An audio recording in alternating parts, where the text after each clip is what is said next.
Amin. Assalamualaikum warahmatullahi wabarakatuh. Innal hamdalillah nahmaduhu wa nasta'inuhu wa nastaghfiruhu wa na'udzu billahi min syururi anfusina wa min sayyiati a'malina may yahdihillahu fala mudhillalah wa man yudlil fala hadiyalah. Asyhadu an la ilaha illallah wahdahu la syarikalah wa asyhadu anna Muhammadan abduhu wa rasuluh.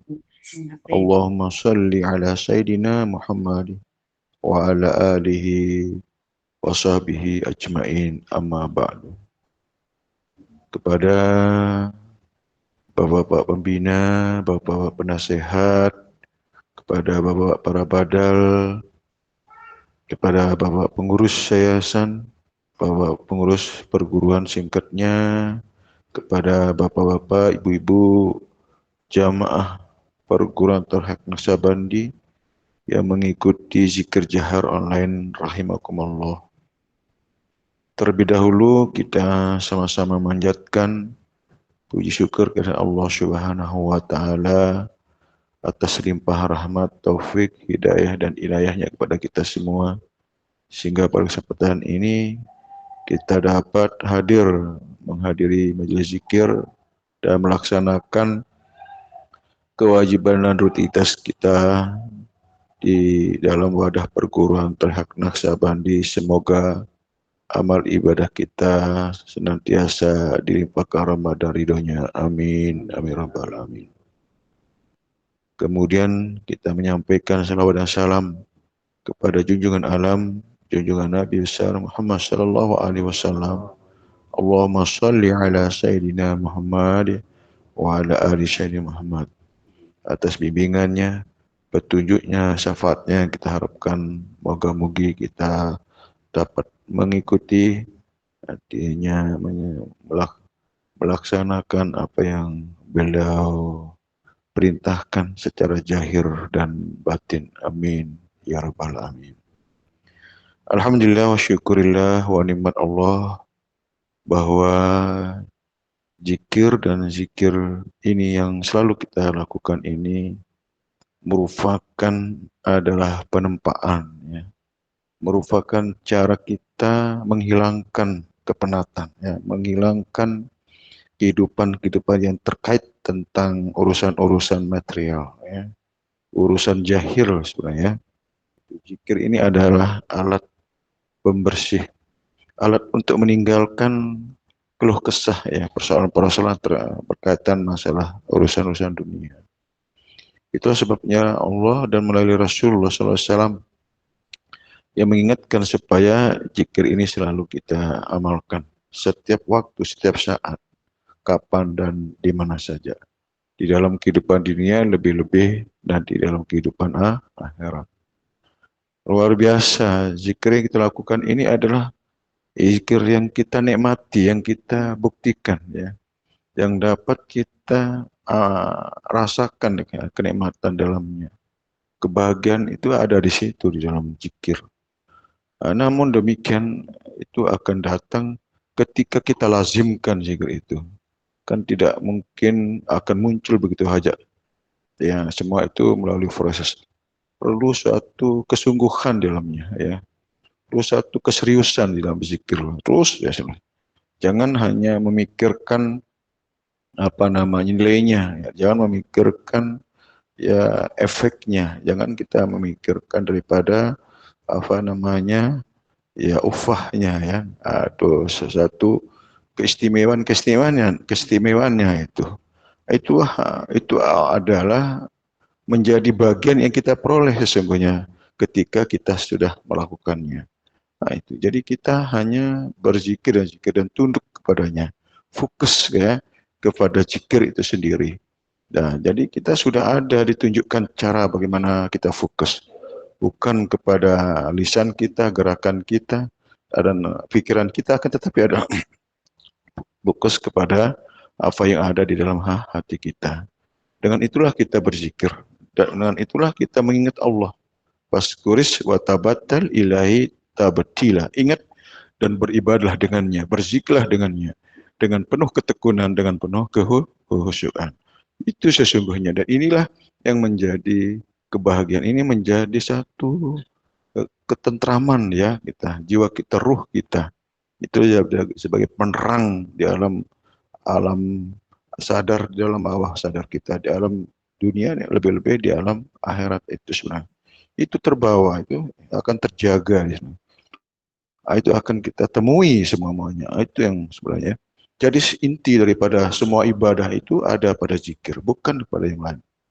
Karena tujuan ibadah hanya semata-mata untuk ingat kepada Allah. Itu sebenarnya. Jadi kita nggak bahas tentang apa kaifiat-kaifiatnya, tentang bagaimana, tentang wirid-wiridnya, amalan-amalan, tentang sholat ba'diyah qobliyahnya, sholat qiyamul lail dan sebagainya. Itu adalah bentuk peramalannya ya, amaliyahnya, artinya ibadah amaliyahnya. Tetapi sebagai sandarannya, sebagai fokus daripada amaliyah itu yang penting. Dan inilah kita dapatkan di dalam wadah perguruan ini. Kan itu yang menjadi penentu. Amal itu menjadi sempurna. Amal itu bisa diterima. Amal itu menjadi lengkap ya ketika kita ada yang kita hadirkan dalam beramal, kita hadirkan di dalam kita bermusyahadah, hadirkan di dalam kita berzikir, berdoa dan semuanya. Dan itu akan membuat dia sampai kepada tujuan daripada ibadah sendiri. Nah, itu sebabnya doa akan bisa terkabulkan, terijabah, zikir bisa diterima, sholat apalagi menjadi sempurna. Semuanya karena ada yang kita hadirkan, ada yang kita perhatikan di dalam ibadah itu sendiri. Nah, itulah sebabnya kita tidak boleh terganggu dengan yang lain, tidak boleh terburu-buru. Kita mencari suasana ya di mana ibadah itu supaya barokah, supaya diterima, supaya uh, punya nilai yang bagus di situ ya. Nah, nanti akan dinilai setiap apa yang kita perbuat. Tidak semua memperoleh 100% ya, bisa saja di bawahnya. Tidak semua mendapatkan kelas yang high class ya atau sesuatu yang istimewa. Tapi kalau itu terus kita jalankan, terus kita perbuat, terus kita perjuangkan, kita akan memperoleh semua itu ya. Jadi artinya bahwa kita tidak boleh berputus asa, tidak boleh berkeluh kesah, tidak boleh harus dengan apa namanya harus memperoleh sesuatu hal yang dilihat, yang dirasa dan sebagainya. Itu adalah sebagai bukti bahwa Allah memberi satu hadiah ya buat kita, satu karunia bagi orang yang bersungguh-sungguh. Makanya sampai terbawa ya kita ke satu yang baik, yang bagus di situ. Diperlihatkan suasana surgawi itu diperlihatkan, suasana di alam ruh itu diperlihatkan, suasana di alam malakut diperlihatkan, di suasana di alam lahut diperlihatkan. Bayangkan enggak? Itu luar biasa. Itulah yang namanya perjalanan spiritual, perjalanan rohani. Itulah perjalanan para aulia dan ambia. Bercerita tentang itu dan mereka menemukan ya, mengalaminya. Dan itulah yang tersampaikan melalui kitab-kitab tertulis di situ tentang perjalanan spiritual Nabi. Ya dalam apa namanya Isra Mi'rajnya, di dalam hari-harinya, di dalam halwatnya, bahkan di dalam sebelum beliau apa namanya dihadirkan di muka ini, jauh sebelumnya itu sudah dikabarkan ya, sudah tersampaikan berita tentang keberadaannya. Luar biasa. Setelah itu adalah spiritualnya memang yang sempurna sekali ya. Itulah sebabnya kita disuruh mengikutinya. Ikuti apa yang ada dalam diri Rasulullah itu sendiri. Apa yang ada, itulah sesuatu yang tersirat di balik yang tersurat di dalam diri Rasulullah. Ada contoh yang baik di situ ya, yang harus kita ikuti ya. Itu bukan artinya dalam sisi zahiriahnya kan, sisi zahiriahnya saja itu sesuatu hal yang biasa, itu sudah dilakukan oleh nabi-nabi sebelumnya kan begitu. Tapi tentang spiritual inilah yang sangat khusus sekali, yang sangat istimewa ya, yang tidak diberikan kepada yang lain. Itulah jadi kesempurnaannya atas kehadirannya beliau menjadi satu pembimbing ya, membimbing dan memberikan syafaat tidak saja di dunia, lebih-lebih di akhirat. Makanya syafaat-syafaat nabi-nabi yang terdahulu itu yang tidak akan mampu, ya, tidak akan bisa memperoleh anugerah, ya, mendapat pertolongan dari Allah, hanya semata-mata daripada kanjeng Nabi besar Muhammad Sallallahu Alaihi Wasallam. Itulah yang dikenal dengan syafaat kubro. Kapan itulah nanti ketika kita ada di akhirat. Itulah yang ditunggu-tunggu, ya. Itu yang mereka menjadi satu harapan mereka untuk terangkat, ya. Maka kenapa orang-orang di alam barzah ini meminta supaya cepat kiamatnya, supaya mendapat syafaat daripada kanjeng Nabi Muhammad Shallallahu Alaihi Wasallam. Namun kalau kita berada di alam barzah ini adalah daripada keluarga-keluarga yang masih ada sesungguhnya, yang masih ada juga, terutama adalah anaknya waladun soleh, itu yang sesungguhnya mereka menanti-nantikan itu syafaat, ya, menantikan doa, menantikan keberkahan daripada amal-amal ibadah mereka. Itu melalui amal anak inilah yang satu jalan, atau ada pertemanan misalnya, atau kerabat misalnya, terlebih-lebih adalah satu jamaah di satu organisasi atau di perguruan. Ini yang luar biasa. Ini selalu, ya, kapan di mana saja, itu selalu terucapkan, tersebutkan di situ. Walaupun kita tidak sebut perorangan antara nama-nama itu, tidak sebut kata nama jamaah, syarikul warisin jamaah dan syarikul jamaah, itu sudah tercantum sungguhnya, ya. Jangan kita terasa tidak diingat, tidak disebut dan sebagainya, sehingga kita akan merasa tidak kebagian, kita enggak seperti itu, ya. Nah, semuanya. Sepanjang kita imani, amalkan dan istiqomah, mentaatinya di situ, ya. Tapi kalau tidak, apa yang terjadi? Apa yang faliyahzaril ladzina yukhalifu an amrih an tusibahum fitnah aw azabun alim. Mereka yang tidak mau, tidak mentaati, tidak memperhatikan apa yang disampaikan, apa yang dipatuakan, apa yang harus diimani, yang diamalkan dan istiqomah, mereka belokkan atau mereka keluar di situ. Mereka akan memperoleh satu kebahayaan di situ. Faliyahzaril ladzina yukhalifu an amrih an tusibahum fitnah. Orang yang menyalahi perintah, yang tidak mau taat, tidak mau mengikuti, maka mereka itu akan memperoleh fitnah, ya, memperoleh azab yang pedih, ya. Itu sesungguhnya, ya, itu yang terjadi, ya. Bisa Pelunggu buktikan, ya. Pelunggu bisa lihat siapa-siapa di antara mereka, ya, di antara jamaah-jamaah yang keluar, yang belok dan sebagainya, tidak mengikuti, akan dia temui itu. Itu sudah pernyataan Allah, ya. Orang-orang yang mengingkari, ya, maka akan diberikan kesusahan, fitnah dalam kehidupan dunianya, ya. Lebih-lebih nanti di alam barzahnya, ya, mereka mendapatkan azab yang pedih. Azab baik di dunia, lebih-lebih kita di sebegitu bahayanya, ya.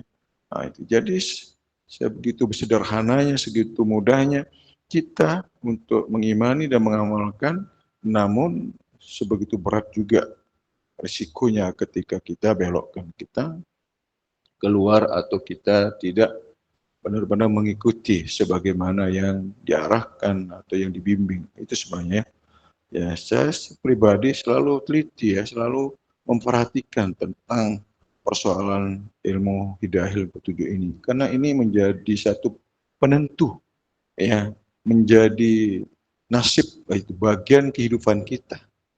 Tapi kalau ini kita tidak lakukan, kita yang mana yang harus kita ambil, yang kita pakai, mana yang harus jadi pilihan-pilihan kita, itu kan terlalu jauh, yang terlalu berat kalau kita mengambil yang lain. Itu hanya berisiko sekali, kan, gitu. Karena ini ada sesuatu yang dijamin, ya, yang diberi satu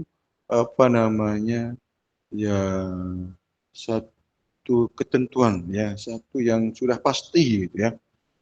Tidak lagi katanya-katanya, tidak lagi hanya hanya sekedar omong-omong, ya. Betul-betul memperoleh satu jaminan, kepastian ya. Itu yang sesungguhnya ya. Tapi tentu adalah dengan satu kesungguhan, dengan keimanan yang mendalam, keinginan yang betul-betul selalu diisi ya. Jangan sampai terbelokkan, jangan sampai perhatian yang lain. Jangan diisi dengan hal yang lain. Itu sesungguhnya ya. Jadi sekali lagi bahwa kita ketika sudah kita terima, sudah kita ilmukan, tinggal diperhatikan ya. Nah, jadi sejauh mana perhatian itu, sejauh itulah nilai yang kita peroleh. Sejauh mana kita perhatikan, sejauh itulah keistimewaan yang kita peroleh. Nah, itu makanya untuk merontokkan rasa sombong, rasa tidak bagus itu, maka hentakan-hentakan zikir ini sebenarnya sebagai jalan untuk mengeluarkan pikiran-pikiran atau keinginan-keinginan yang tadinya terlalu jauh daripada fokus ya, terlalu jauh daripada konsentrasi. Hentakan-hentakan ini untuk melepasnya sebenarnya. Itulah pentingnya kita hentakan, itu bagus ya. Nah, baru masuk pada wilayah sirnya. Enak enggak? Pasti enak. Terasa beda-beda gitu ya. Disitulah yang tersiratnya kita dimunculkan. Apabila itu zahir sesuatu apa yang Allah letakkan dalam batin itu, maka engkau lihat. Engkau temui sesuatu yang tidak aku pernah lihat secara mata zahir. Itu tergantikan dengan penglihatan mata batin, yaitu mata basyirah kita ya. Itu yang tidak akan terhalang sesuatu. Tidak ada sesuatu yang menghalangi. Semua akan terang benderang. Semua akan nampak. Semua ada suatu hal yang nyata, yang jelas ya. Jadi apa yang diceritakan oleh Nabi tentang perjalanan spiritual itu, itulah yang kita menjadi hujah kita ya, menjadi satu pedoman kita. Dan apa yang beliau lakukan sehingga memperoleh pengalaman spiritual itu. Inilah ilmu hidayah ini ya, ilmu petunjuk ini yang beliau amalkan, ilmu petunjuk ini yang beliau sampaikan. Itulah yang tersampaikan kepada semua umat ya, semua jamaah, semua pengikut-pengikutnya. Namun belakangan ini kesininya semakin hari semakin jauh, semakin hilang, semakin tidak ada. Ya. Bayangkan enggak itu, karena orang lebih memilih pilihan yang luar ya, pilihan amalan-amalan zahiriah. Itu yang merasa dia lebih mudah, gampang, uh, enak untuk diikuti dan sebagainya kan gitu. Dan memang itu standar ya, amaliyah syariah ini standar. Tetapi kalau itu saja akan kerugian kita ya. Kita tidak akan memperoleh satu kesempurnaan ya nanti ketika kita tidak mengikuti yang rohaninya. Perhatikan saja bahwa orang-orang yang rohani ini kan berbeda prosesinya, sangat berbeda. Karena betul-betul menemui kehidupan barunya ya, gitu. Menemui diri yang sejati dirinya kan begitu. Tidak lagi bingung, tidak mempertanyakan gitu. Itu karena sudah diperkenalkan jauh sebelumnya daripada yang mereka yang tidak diperkenalkan, mereka akan bingung. Apa ini kan begitu kan. Kita kan kalau berita kerohanian ini sesuatu hal yang sudah terbiasa, sudah biasa, tidak hal-hal yang aneh, tidak ada yang apa istilahnya yang sulit untuk dipahami kan begitu. Karena ya, itulah menjadi satu peramalan, yaitu perjalanan dan bahkan sebagai pengalaman setiap waktu ya, setiap hari di antara jamaah-jamaah ini kan ada saja laporan-laporannya ya. Itu jadi ini luar biasa. Jadi bisa membuktikan, bisa dia temui sebagaimana yang dijelaskan dari beberapa dalil-dalil yang ada itu ya. Jadi perjalanan rohani inilah perjalanan para aulia dan ambia. Ini memang lebih prioritas ke situ ya. Jadi itu yang lebih kita utamakan. Ya.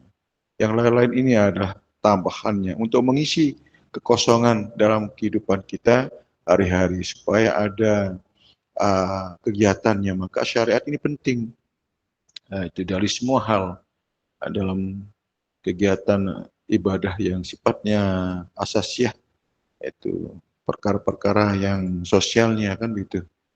Jadi Jadi membangun satu kerukunan, membangun satu toleransi yang tinggi sebenarnya di situ ya. Jangan melihat dari sisi keyakinan orang, kan tetapi adalah asasiahnya ya, sosialnya ya, manusianya.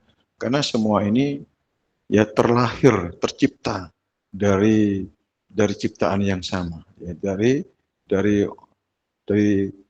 dari Allah yang sama ya, dari Allah menciptakan kita, semua kita tidak dilihat dari berbeda agama, suku, ras dan sebagainya. Nah, jadi semua itu tergantung dari hidayah kembali kepada orangnya itu masing-masing. Makanya Allah sudah memberi pilihan di situ. Kasih dia pilihan-pilihan ya.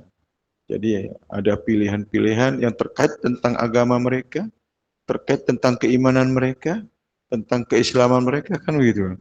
Nah, itu tinggal manusia lah yang akan menentukan dirinya sendiri. Allah tidak bisa ya hanya memberikan hidayah buat mereka, caranya, jalannya untuk mereka pilih. Nah, itu makanya kita tidak boleh terlalu sombong, terlalu hebat di situ ya. Semua kita peroleh melalui hidayahnya Allah. Ketika kita dapat ilmu ini, itu tentu tidak terlepas dari hidayah Allah. Kita dapat pilihan yang baik, itu tidak terlepas daripada hidayah Allah. Itu yang saya maksudkan. Tetapi juga tidak terlepas daripada kita yang berupaya juga ya, usaha ikhtiar ya. Karena Allah tidak akan merubah keadaan nasib satu kaum kalau kaum itu tidak mau merubah keadaan nasibnya atau keadaan dirinya. Itu sesungguhnya ya. Jadi kita sesungguhnya dilengkapi dengan akal, dengan hidup, dengan satu pilihan-pilihan ya, dengan pikiran. Di situ kan. Jadi tinggal kitalah yang harus siapa namanya yang harus hati-hati juga, harus betul-betul menjaga, harus benar-benar bagus itu pilihan, jangan sampai keliru, jangan sampai kalah. Tapi persoalannya adalah karena kita melihat di sana sini banyak penawaran-penawaran, banyak halkah-halkah, banyak grup-grup, banyak sekte-sekte, banyak mazhab-mazhab dan sebagainya. Sebegitu luas, begitu banyak, sehingga kita mau ngikuti yang mana. Tapi begini sesungguhnya ya, bahwa di dalam satu pilihan ini kan hanya dua saja sesungguhnya. Dua saja sebenarnya. Jangan kita terlalu bagi terlalu banyak. Dua pilihan. Walaupun dengan imam yang berbeda, tetapi tetap ada dua pilihan yang ada di situ. Ada pilihan-pilihan yang mana harus kita ambil di antara dua itu tadi. Nah, itu. Perkara yang dua ini adalah perkara yang terkait tentang urusan dunia, zahir dan terkait dengan urusan akhirat batin. Zahir batin, jasmani dan rohani, karena kita ini dua gitu ya. Urusan dunia, urusan zahir ini, inilah syariat punya tuntunan ya. Syariatlah tuntunannya ya. Sedangkan urusan akhirat, urusan hati, urusan ruh, jiwa ini adalah hakikat sebagai tuntunan. Maka ada ilmu hakikat, ilmu zahir, ilmu batin. Nah, itu sebenarnya sederhananya. Tapi kalau kita mengimani imam siapa saja, kalau dua hal ini yang tidak kita temukan di situ, berarti tinggalkan dia. Itu jadinya kan berarti hanya satu aja pengetahuan yang kita dikasih, ilmu yang dikasih. Contohlah kita di sini kan banyak ulama, banyak tuan guru, banyak kiai kan begitu. Di mana-mana ada pesantren di situ. Tetapi kita dapatkan di situlah ilmu pengetahuannya, ilmu pengetahuan agama. Itu pun ya terkait tentang syariatnya di situ, memperdalam syariatnya. Betul, semua hafal, semua tahu semua. Karena itulah yang harus kita jalani, yang kita pahami di situ kan, itu kan menjadi tatanan kehidupan kita masalahnya kan. Ada apa-apa kan dijelaskan oleh pengetahuan syariat itu. Ini boleh, ini tidak boleh. Ini yang harus dikerjakan, ini akan seperti itu. Sebegitu luas, begitu lengkap. Luar biasa. Ini itulah tantangan. Tapi begitu masuk ke wilayah ubudiyah, masuk kepada bagaimana kita beriman ya secara rohani, bagaimana kita bermusyahadah kepada Allah, bagaimana kita untuk bisa khusyuk, bagaimana kita fokus, disitulah bagian rohaninya yang harus clear di situ. Kalau tidak akan mungkin, tidak bisa. Karena tidak mungkin bisa fokus dengan pikiran, dengan akal, dengan lisan, tidak. Itulah fokusnya dengan hati dan ada di situ. Disitulah rahasianya. Ya, itu sebabnya kita diperkenalkan bagaimana fokus itu dengan hati, sehingga ketika fokus ke hati, sehingga yang zahir ini terikutkan, terlena dia, terlepas. Itulah yang dibawa dia maksudkan alam bawah sadar, kita ada di situ. Itulah kemurnian, seperti kita berada di alam mimpi ketika tidur ya. Apa yang kita rasakan ketika rasakan sesuatu yang nikmat, yang bagus-bagus, yang indah, luar biasa. Sehingga kita tidak mau cepat bangun ya. Nah, seperti itulah, begitu cepat. Padahal di situ terasa pengalaman yang setahun muncul, 5 tahun muncul. Nah, itu padahal ya sebentar saja, tetapi kok prosesnya begitu panjang rasanya di situ ya. Nah, itulah alam bawah sadar itu seperti itu ya. Tapi ketika menemui hal-hal yang nikmat, yang indah, yang bagus, itu luar biasa.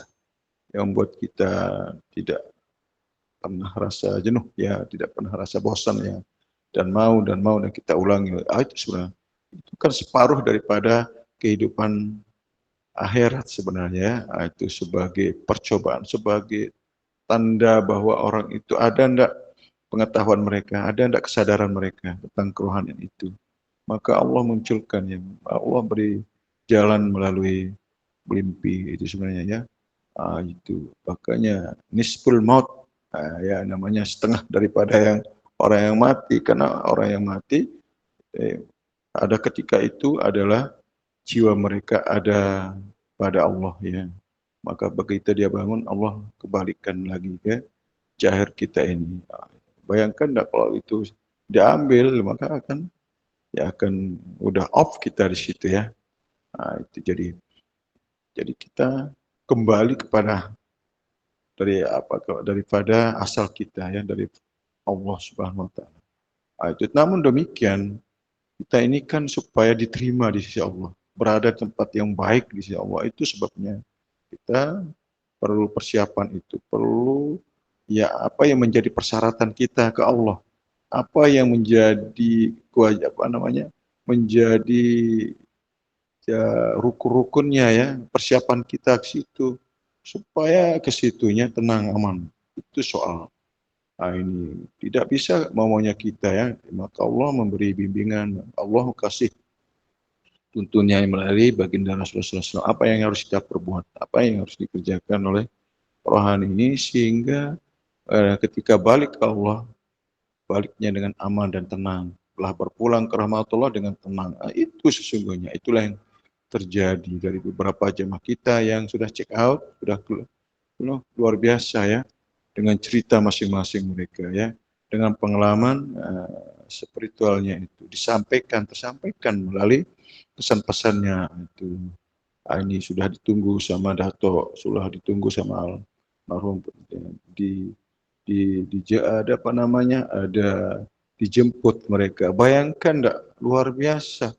Di dunia saja kita selalu dijaga, diperhatikan. Di alam barzakh pun demikian, bayangkan enggak, sebelum kita menemui ajal kita sudah ditunggu di situ. Tentang kembali kita ya, itu luar biasa enggak. Itulah yang sesungguhnya yang terjadi, yang dialami oleh setiap jamaah-jamaah yang betul-betul mengimani, mengamalkan, yang mentaatinya ya.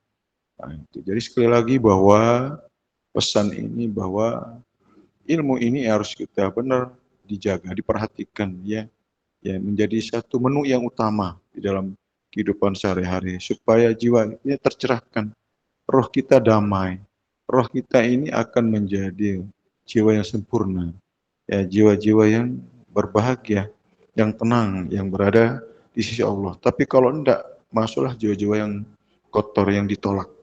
Qad aflaha man zakkaha wa qad khaba man dassaha. Berbahagialah ya, orang-orang yang mensucikan jiwanya, dan celaka orang yang mengotorinya.